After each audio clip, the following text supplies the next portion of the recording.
Lea, ano ang detalye nung naging pagresponde ng PNP doon sa nangyaring hostage-taking kahapon sa Bulacan? Magandang tanghali sa iyo, agad na iwasan niya ang potensyal na pagkasugat at pagkasawi ng isang hostage victim sa Baliwag Public Market sa Bulacan kahapon.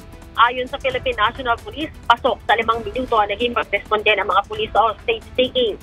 Base sa report, 1:35 na madaling araw, nang atakihin ng armadong lalaki ang 2 individual sa lugar. Bago nito i-hostage ang isang pinatilyo. Nai-report nila sa Baliwag City Police Station sa pamamagitan ng 911 hotline ang insidente bandang 1:40 ng madaling araw. Dumating nila ang mga pulis sa lugar ng 1:43 na madaling araw o inabot lamang ang pagresponde ng 3 minuto.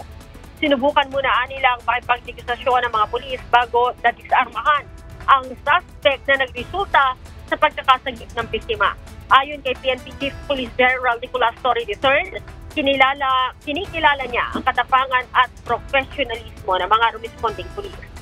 Aniya, pagpapakita kasi ito ng dedikasyon sa pagtupad ng mga pulis sa kanilang trabaho.